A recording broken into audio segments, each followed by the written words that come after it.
2 अक्टूबर दिन गुरुवार को समूचे देश में अशोक विजयदशमी एवं धम्म दीक्षा महापर्व मनाया गया। इसी श्रृंखला में पूर्व उदय बुद्ध विहार चक्कीपाट आगरा पर बड़े हर्षोल्लास से अशोक विजयदशमी एवं धम्म दीक्षा महापर्व मनाया गया। महापर्व की शुरुआत अखिल भारतीय बौद्ध महासंघ के राष्ट्रीय अध्यक्ष भदंत आनंद ने तमाम भिक्षुओं के साथ तथागत भगवान बुद्ध की प्रतिमा पर पुष्प अर्पित कर की। संघ से जुड़े भिक्षुओं ने उपासक उपासिकाओं को संबोधित करते हुए कहा कि यह हमारे पूर्वज भगवान बुद्ध की संस्कृति का देश है। सम्राट अशोक के हिंसा छोड़ने और बुद्ध धम्म की शरण में जाने के बाद चालाक लोगों ने हमारी बुद्ध संस्कृति को दबाने के लिए तमाम कुचक्र रचे और बुद्ध की संस्कृति एवं देश पर कब्जा कर लिया। संविधान रचयिता बाबा साहेब डॉक्टर भीमराव अंबेडकर ने 1956 में लाखों लोगों के साथ धम्म दीक्षा ग्रहण कर भारत में विलुप्त होती भारतीय बुद्ध संस्कृति को जागृत किया और भगवान बुद्ध एवं सम्राट अशोक के दर्शन कराए। कार्यक्रम के मुख्य अतिथि राज्यसभा सांसद रामजी लाल सुमन ने कहा कि जब तक हिंदू धर्म में सभी को समानता, सम्मान और अधिकार नहीं मिलेगा, धर्म परिवर्तन को रोका नहीं जा सकता। विशिष्ट अतिथियों में शामिल पूर्व एमएलसी धर्म प्रकाश भारतीय, सुनील कुमार चित्तौड़, वरिष्ठ अधिवक्ता करता सिंह भारतीय, धर्मेंद्र सोनी।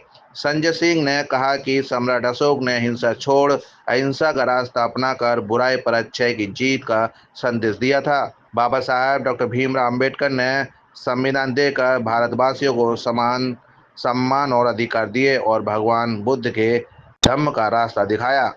ये 69वां अशोक विजय धम्म दशमी का दिन है। कहने को बहुत प्राय ये कार्यक्रम बहुत बड़े स्तर पे होता था, करने को सब कुछ बचा। और ये पहले अम्बेडकर पार्क पे होता था, बाजू में बस स्टैंड पे होता था।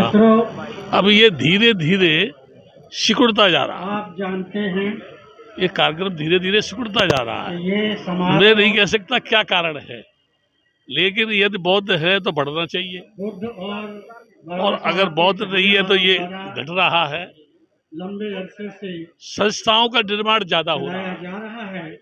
जन कल्याण कम हो रहा है। पूरे देश की बात कर रहा हूँ कि जो भी संस्था है वो जन कल्याण का काम कम कर रही है, बिजनेस ज्यादा कर रही है, और उससे उनका व्यक्तिगत विकास तो हो सकता है, सामाजिक कोई हित नहीं है। डॉक्टर अंबेडकर ने जिस मकसद से इस दिन को चुनकर के बौद्ध धर्म स्वीकार किया, उस मकसद से देश का नागरिक भटक रहा है, विशेषकर अम्बेडकराइट भटक रहा है। तो मैं आपके इस अवसर पर लोगों से अपील करूंगा, ईमानदारी से अपने अंतःकरण में झांको, और जो आपके अंदर दूसरों के प्रति नफरत की ज्वाला धधक रही है उसे त्याग कर शील के मार्ग पर आकर के प्यार मोहब्बत के वातावरण से एक ऐसा वातावरण बनाओ जो लोगों को संदेश दे।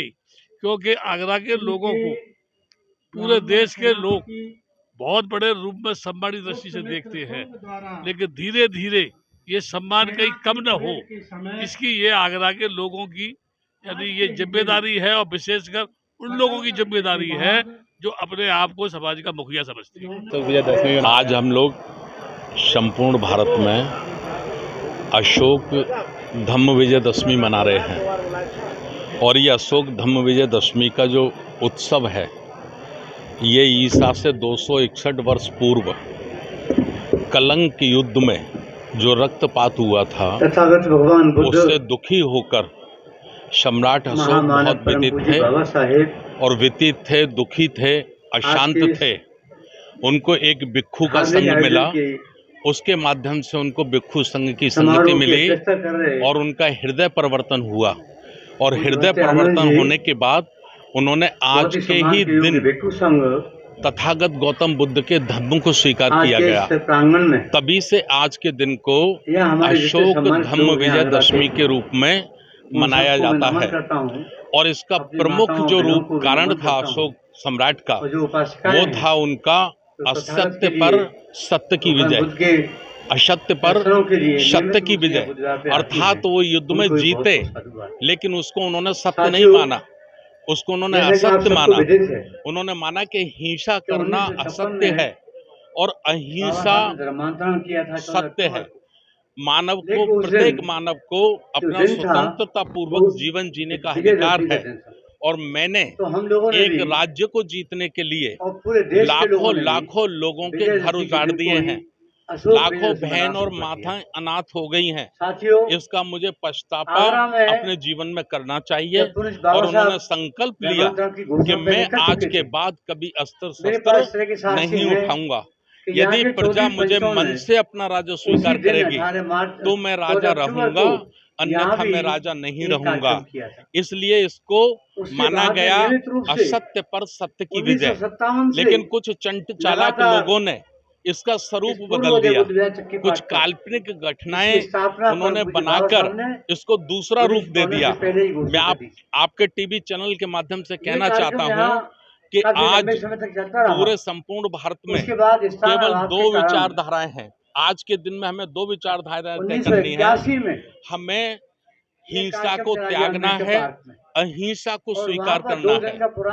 और एक वर्ग के कुछ लोग आज के दिन को हिंसा का दिन घोषित करते हैं। और वो एक ऐसा हिंसा का दिन घोषित करते हैं कि उस वक्त का जो सबसे बड़ा ताकतवर राजा था, धार्मिक था, मानवतावादी था, उसकी हत्या करके वो इसे पलटना चाहते हैं और वो उसे हिंसा का दिन घोषित करते हैं। लेकिन हम बाबा साहब डॉक्टर अम्बेडकर को मानने वाले लोग ये संकल्प लेते हैं कि पुरानी 2000 वर्ष पुरानी जो संस्कृति है, सत्य की विजय, अहिंसा का मार्ग, मानव कल्याण का मार्ग, प्रज्ञा और करुणा का मार्ग, इसे हम स्थापित करके रहेंगे। बाबा साहब ने धर्मांतरण किया था 18 मार्च 1956 को, और उसी साल से यहाँ के लोगों को पता था कि धर्मांतरण हो गया है। 1957 से नियमित रूप से ये कार्यक्रम यहाँ पर हो रहा है। और इसीलिए यहाँ ये 1981 तक यहाँ होता रहा। 81 के बाद हम लोग अम्बेडकर पार्क ले गए और उसके बाद में पुनः जब यहाँ स्थान नहीं था तो फिर यहाँ पर हम लोग गए। बाबा साहब ने जो धर्मांतरण किया उसी धर्मांतर को लेकर के जैसे हम लोग अशोक विजयदशमी के रूप में मानते हैं। जैसे आपने कहा कि बंते जी पूज्य तथा भगवान बुद्ध ने जो ज्ञान प्राप्त किया वो धर्म अशोक ने अपनाया। उसके बाद करेंगे युद्ध के बाद तमाम पूरे देश के अंदर धर्म को प्रचार प्रसार के लिए कार्य हुए। उसी को लेकर के बाबा साहब ने इसी दिन 56 में धर्मांतरण किया था। तो आज के इस दिन हम सब मिलकर पूरी दुनिया के लोग, पूरे देश के लोग उन्हीं की याद में अशोक विजयदशमी का कार्यक्रम मनाते हैं। 2 विचारधाराओं में लोग जी रहे हैं। नहीं, कोई विचारधारा नहीं, तो बाबा साहब के अनुयायी तो बाबा साहब के अनुयायी हैं वो। अब वो अलग बात है कि हमें अभी तक हिंदू धर्म का जो प्रभाव है वो उसका असर नहीं खत्म हो रहा, पूरा खत्म होगा, वही समझने का है। अभी सनातन धर्म था या जैसे हिंदू धर्म कहते हैं, और उसमें जो समानता का बोध नहीं था, उससे विद्रोह करके बुद्ध धर्म में इख्तियार किया। हर साल हम लोग यहाँ मिलते हैं और हम संकल्प लेते हैं कि बुद्ध के बताए हुए रास्ते पर चलने की कोशिश करें। यही मकसद है आज के कार्यक्रम का। धर्म परिवर्तन को लेकर आप कह रहे हैं कि धर्म परिवर्तन ठीक कह रहा। धर्म कि मैं इसके खिलाफ हूँ कि हिंदुस्तान में धर्म परिवर्तन नहीं होना चाहिए। लेकिन मैं एक बात जरूर कहना चाहूँगा कि हिंदू धर्म में अगर ये असमानता रहती है, महात्मा गांधी, स्वामी विवेकानंद दोनों ने कहा कि हिंदू धर्म अगर समानता का धर्म नहीं बन सकता तो हम चाहेंगे धर्म नष्ट हो जाए। आज धर्म परिवर्तन न हो, इसकी जिम्मेदारी उन लोगों की जो धर्म के ठेकेदार हैं। वो समता का व्यवहार करें, समानता का व्यवहार करें। इस धर्म परिवर्तन को अगर रोकना है तो मैंने दुनिया की कोई ताकत धर्म परिवर्तन करने से रोक नहीं सकती। आइला मोहम्मद को लेकर सवाल चल रहा है, कार्रवाई हो रही है। क्यों कार्रवाई हो रही है? आई लव मोहम्मद में कौन सा गुनाह है? और जो जज्बाती सवाल हैं वो जज्बाती सवाल बुलडोजर और तलवार से हल नहीं होते। भावनाओं के सवाल प्यार और मोहब्बत से हल होते हैं। आज आगरा में सम्राट अशोक विजयदशमी समारोह समिति के तत्वाधान में ये 69वां सम्राट अशोक विजयदशमी का कार्यक्रम बड़ी धूमधाम के साथ आयोजित किया गया है। इस कार्यक्रम के उद्घाटन में हमारे सम्मानित भिक्षु संघ के तमाम भिक्षु लोग यहाँ उपस्थित हुए। मैं सर्वप्रथम उनका सम्मान करता हूँ और इस कार्यक्रम के मुख्य अतिथि आदरणीय रामजीलाल सुमन जी रहे, वो अपनी बात कहेंगे, उनका भी सम्मान करता हूँ। इस कमेटी के जो अध्यक्ष हैं आदरणीय श्री करतार सिंह भारती जी, रामगोपाल जी और सभी साथियों का भी सम्मान करता हूँ। मैं इस अवसर पर ये कहना चाहता हूँ कि ये कार्यक्रम हमें ये प्रेरणा देता है कि हम लोग यदि वास्तव में अपने जीवन को श्रेष्ठ बनाना चाहते हैं तो हमें बाबा साहब डॉक्टर भीमराव अम्बेडकर से प्रेरणा लेकर बौद्ध धर्म की शरण में जाना चाहिए। बौद्ध धर्म के अनुसार अपने जीवन को व्यतीत करना चाहिए। बाबा साहब डॉक्टर भीमराव अम्बेडकर ये धम्म हमें अंधविश्वास, पाखंडवाद और तमाम रूढ़िवादी जो विचारधाराएं हैं उनसे अलग रहकर एक मानवता का संदेश देता है। इसमें दया, करुणा, सहनशीलता और मानवता का संदेश है।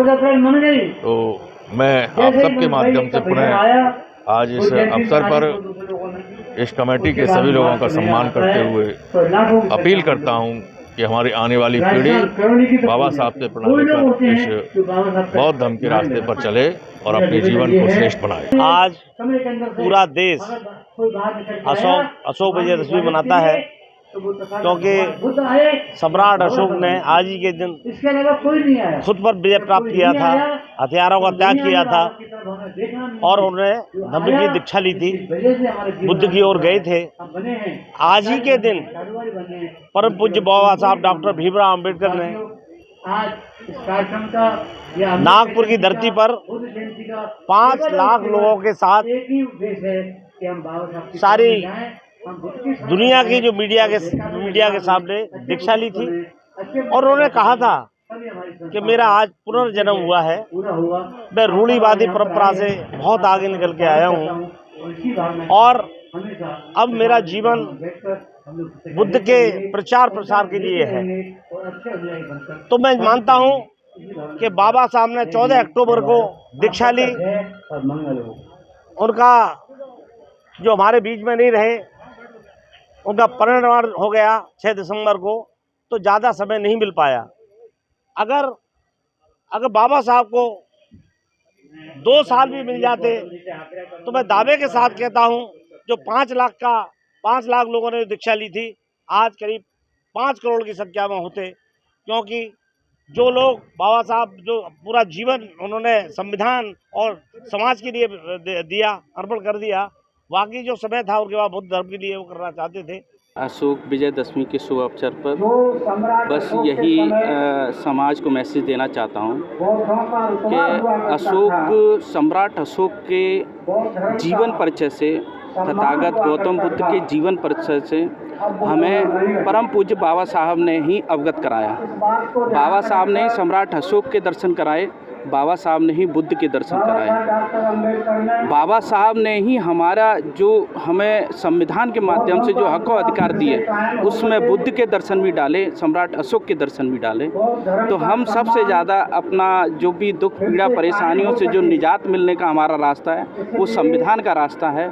अगर हमें सम्राट अशोक को पूजनीय बनाना है, बुद्ध को अनुयायी बनना है, तो उसमें सबसे ज़्यादा हमें सबसे पहले और अंत में परम पूज्य बाबा साहब का अनुयायी बनना होगा। क्योंकि हमारी पीढ़ियों का अगर उद्धार हुआ है तो परम पूज्य बाबा साहब के द्वारा हुआ है और परम पूज्य बाबा साहब के द्वारा ही आज मैं जो भी पढ़ लिख कर यहाँ स्थापित हूँ। तो मेरी जो बुजुर्ग पीढ़ियाँ थीं उनको भी कहीं ना कहीं स्कॉलरशिप का लाभ मिला, छात्रवृत्ति का लाभ मिला, पढ़ाई में सहयोग का लाभ मिला, शिक्षा में सहयोग का लाभ मिला। तो धीरे धीरे कहीं ना कहीं हर एक व्यक्ति में, SC ST OBC में हर एक व्यक्ति में अगर प्राइमरी स्टेज देखा जाए तो कहीं ना कहीं बाबा साहब का ही दर्शन है। और बाबा साहब ने ही हमें सभी महापुरुषों के दर्शन कराए। एक बार पुनः परम पूज्य बाबा साहब को याद करते हुए, सम्राट अशोक को याद करते हुए और तथागत गौतम बुद्ध को याद करते हुए मैं सभी साथियों से कहूँगा कि सबसे ज़्यादा हमें परम पूज्य बाबा साहब को पढ़ना चाहिए और उन्हीं के दर्शन में हमारे सभी महापुरुषों के दर्शन हैं।